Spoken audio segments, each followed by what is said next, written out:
TET जो है ये मात्र एक अर्हता परीक्षा है, अर्हता परीक्षा है, एलिजिबिलिटी है। ये आप इसमें लिए गए छूट को आप छूट नहीं मान सकते हो।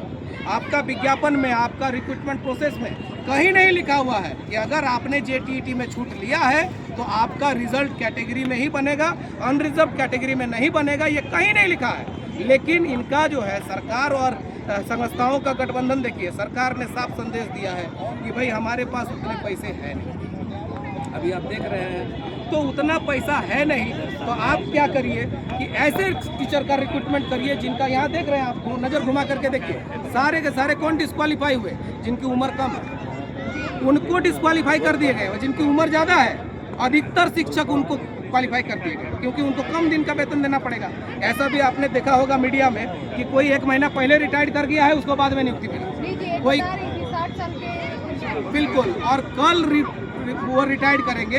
29 तारीख को आपका रिक्रूटमेंट बटा गया था अपॉइंटमेंट लेटर, और 30 तारीख को तो हुल दिवस का छुट्टी था, वो स्कूल भी नहीं जा पाया, उससे पहले बेचारा का रिटायरमेंट हो गया। तो ये क्यों हुआ? ये जेएसएससी के गलत तरीके कारण हुआ है। आप ये समझिए कि इनकी सरकार और जेएसएससी के बीच में साठगांठ है।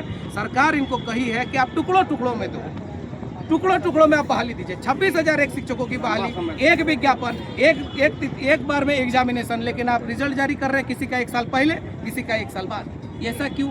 7 गो रिजल्ट, 10 गो रिजल्ट, 15 गो रिजल्ट, ऐसा कभी सुने हैं? पूरे भारत में कहीं सुने हैं कि 100 गो रिजल्ट निकला, फिर 1 महीना बाद और 100 गो निकला, और जिसका निकला वो भी हट गए? ये कभी सुने हैं?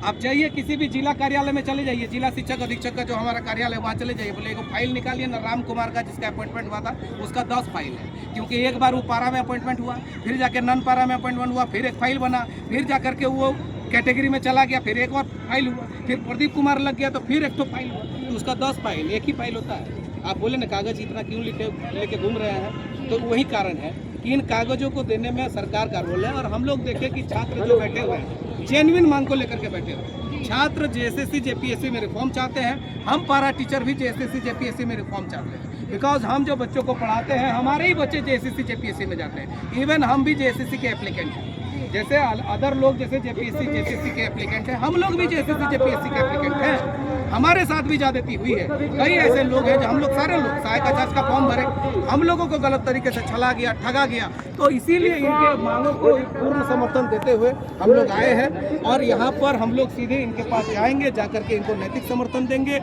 अपना लेटर पैड देंगे, लेटर पैड में इनको समर्थन देंगे। इनकी जो मांग है वो जायज़ है, इन पर हम लोग इनको रिक्वेस्ट भी करेंगे कि हमारा जो मांग है, आप देखिएगा बिहार में बीपीएससी में नॉर्मलाइजेशन लागू किया जा रहा है, वहाँ के लोग आंदोलन किए और नॉर्मलाइजेशन को हटा। अभी आप जेपीएससी में देख रहे हैं कि ओएमआर सीट का जो गड़बड़ी आप देख रहे हैं, ओएमआर सीट विजिबल चीज़ है, दिख रहा है आपको, उसमें गड़बड़ी हो रहा है। जो विजिबल चीज़ है उसमें गड़बड़ी हो रहा है, और ये तो इनविजिबल चीज़ है नॉर्मलाइजेशन। इसका कितना घटा? आपसे पैसा लिया 10 लाख तो आपको बढ़ा दिया, मेरे से पैसा नहीं मिला तो हमको घटा दिया, दैट्स ऑल।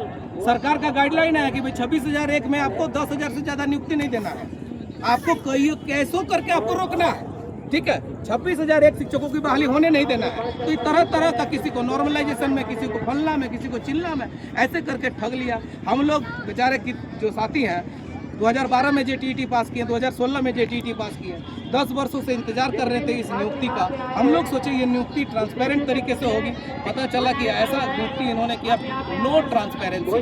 न तो इन्होंने रिजल्ट जारी किया, न तो इन्होंने स्कोर कार्ड दिया, वो भी स्कोर कार्ड जब हाई कोर्ट का आदेश आया तब जाकर के स्कोर कार्ड दिया। न तो इन्होंने रिस्पॉन्स शीट जारी किया, हाई कोर्ट का आदेश आया तब जाकर के रिस्पॉन्स शीट जारी किया। तो आप अभ्यर्थियों को, छात्रों को 2 चीज़ करना है, एप्लीकेशन भी भरना है और कुछ पैसे बचा करके रखना है कोर्ट जाने के लिए, वो भी आप पॉकेट में रख लेना है, क्योंकि कोर्ट का तैयारी आपको करना होगा। जेएसएससी के सेक्रेटरी स्पष्ट तौर पर आपको बोलते हैं कि आपके जवाबों, आपके प्रश्नों का उत्तर देने के लिए मैं बैठा नहीं हूँ, तुम कोर्ट जाओ, कोर्ट में मैं एफिडेविट में जमा करूँगा। अब इसमें क्या हो रहा है? इसमें राज्य सरकार और राज्य के जो नेता मंत्री है वो समझ नहीं पा रहे हैं, टैक्स पेयर का ही पैसा से जेएसएससी लड़ रहा है ना। केस किसके? वो अपना सेक्रेटरी सुधीर जी अपने पॉकेट के पैसा से केस लड़ रहे हैं। किसके पैसे से केस लड़ रहे हैं? केस पर केस क्यों करवाना चाहते हैं? ताकि उनको भी कमाई हो। अगर एक केस में वो एक वकील खड़ा करेगा तो 5 लाख रुपया रखेगा हाई कोर्ट में, सुप्रीम कोर्ट में खड़ा करेगा 10 लाख रुपया लेगा, एक एफिडेविट जमा करेगा उसका 10 लाख रुपया लेगा, और बिल कितना का बनाएगा? 50 लाख का बिल बनाएगा। तो किसका पैसा जा रहा है? हमारे टैक्स पेयर का पैसा जा रहा है। इसीलिए हम लोग आए हैं कि फ्री एंड फेयर करिए। अगर फ्री एंड फेयर करिएगा, न्यायालय के पचड़े में नहीं पड़ेगा, उससे हमारे टैक्स पेयर का भी पैसा बचेगा, जनता का पैसा बचेगा, और जो छात्र तैयारी कर रहे हैं उन छात्रों को भी न्याय मिलेगा। आप गलत तरीके से आप देखिए, ये तो राज्य का अभी हमको समझ में नहीं आ रहा है कि इससे बड़ा मुद्दा कुछ हो सकता है कि जो टॉप 2 रैंक है, जिसका टॉप 2 रैंक है, वही संदेह के घेरे में आ गया है। अब उसके बाद कोई नियुक्ति क्या सही फिट बैठ पाता है क्या? अगर वो नीचे किसी पायदान में होता तो मैं समझ भी सकता था। टॉप 2 रैंक वाला अगर है, उसका पूरे परिवार के सदस्यों की नौकरी हो गई है। चौका में देखिए जो सदस्य पकड़ा गया है, आप सोचिए, इतने लोगों को पूछ लीजिए, किसी के पास मेरिट लिस्ट है क्या? जेएसएससी सहायक आचार्य का, जेएसएससी माध्यमिक आचार्य का, जेएसएससी टीजीटी पीजीटी का, किसी के पास है? नहीं है। उसके पास कहाँ से आया? कौन दिया उसको?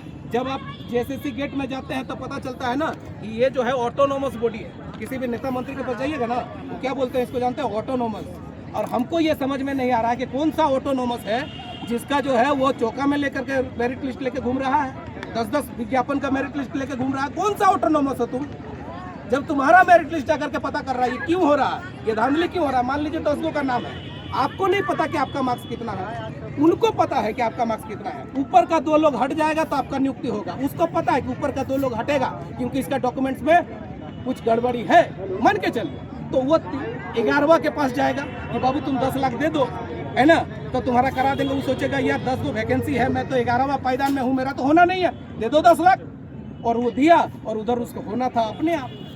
क्योंकि तो ये गड़बड़ी कहाँ हो रही है, आप पता चल रहा है आपको? ये सारी गड़बड़ी है और हमारे तमाम साथियों को छला गया है। अभी जो 4/26 का विज्ञापन आया, ड्यू टू आपका सुप्रीम कोर्ट के आदेश के अनुसार 7 में सुप्रीम कोर्ट ने आदेश दिया है कि भाई it is legitimate expectation for para teacher to regularise in the post of assistant teacher. उनको एकेडमिक मार्क्स निर्धारण करके मैट्रिक टीचर, मैट्रिक, इंटरमीडिएट और ग्रेजुएशन और टीचर ट्रेनिंग और जेटीटी का मार्क्स को जोड़ करके मेधा सूची बनाना है। इन्होंने क्या किया, उस पद्धति से न करके फिर से जेएसएससी को विज्ञापन जारी करने दे दिया। जेएसएससी विज्ञापन जारी कर दिया, जेएसएससी नियमित और बैकलॉग भर्ती निकाल दिया, और नियमित भर्ती में ओबीसी को 0 सीट। बताइए, हमारा 52% बोलता है राज्य में ओबीसी का। और जो पैरा टीचर्स हैं, आप समझ रहे हैं कि टोला, गांव, पंचायत से ही पैरा टीचर्स बना है। तो 52 बहुलता अगर किसी ओबीसी का है तो निश्चित तौर पर वो आए हैं, और वास्तव में आए हैं। 70% of para teachers belong to the OBC category. और अभी जो वर्तमान में जेटीटी होल्डर्स है, ये सारे लोग हमारे ओबीसी, लगभग लोग ओबीसी कैटेगरी में पास आउट है। आप ओबीसी को 0 सीट दे रहे हैं। और दूसरा क्या बाधा रख रहे हैं कि ओबीसी कैटेगरी में जो जेटीटी पास किया है, he can not migrate to the general category. तो आप कौन सा अपॉर्चुनिटी दे रहे हो भाई? सीट रख रहे हो 0, जनरल में जाने भी नहीं दोगे। तो ऐसा हम कह रहे हैं कि ये जो फॉर्म निकला है, विज्ञापन जो निकला है 4/26 का, इसमें पहला आवेदन उमाशंकर सिंह जी डाले और दूसरा आवेदन हेमंत सोरेन जी डाले। बिकॉज 52% ओबीसी को नकार दिया, तो कौन डालेगा फॉर्म? वही लोग दोनों डाल देगा। और तीसरा अगर है तो हम लोगों को भी लगा था कि भाई हेमंत सोरेन की जो अर्धांगिनी है, हम लोगों को भी लगा था कि भाई ये पढ़ी लिखी है, एक विद्यालय रनिंग करती है, चलाती है। हम लोगों को लगा था वो दुख दर्द समझेंगे छात्रों का, हम लोगों को लगा कि वो दुख दर्द समझेंगे, लेकिन वो कहाँ समझ रहे हैं? बताइए, छात्र 9 दिन 10 दिन से पड़े हुए हैं, कोई संवाद नहीं, किसी प्रकार का। क्या कर रहे हैं ये लोग? क्या मांग रहे हैं? कोई अपना घर द्वार मांग रहे हैं क्या? अपना 5 सूत्री मांग रहे हैं। न्याय, छात्रों को न्याय मिले। अभी जो छात्र पीड़ित हुए हैं उनको न्याय मिले। जो आगामी दिनों में पीड़ित आप करिएगा गलत नीतियों के कारण, उन नीतियों में सुधार के लिए लोग बैठे हुए हैं।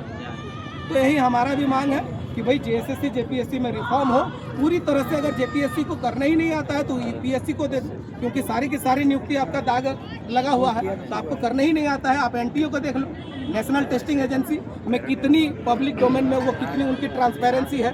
जेएसएससी नियुक्ति निकालती है, जेएसएससी न तो उसका रिजल्ट कब जारी करेगा गारंटी नहीं, कोर्ट के माध्यम से अगर बोला तो रिजल्ट जारी करेगा, अदरवाइज नहीं करेगा।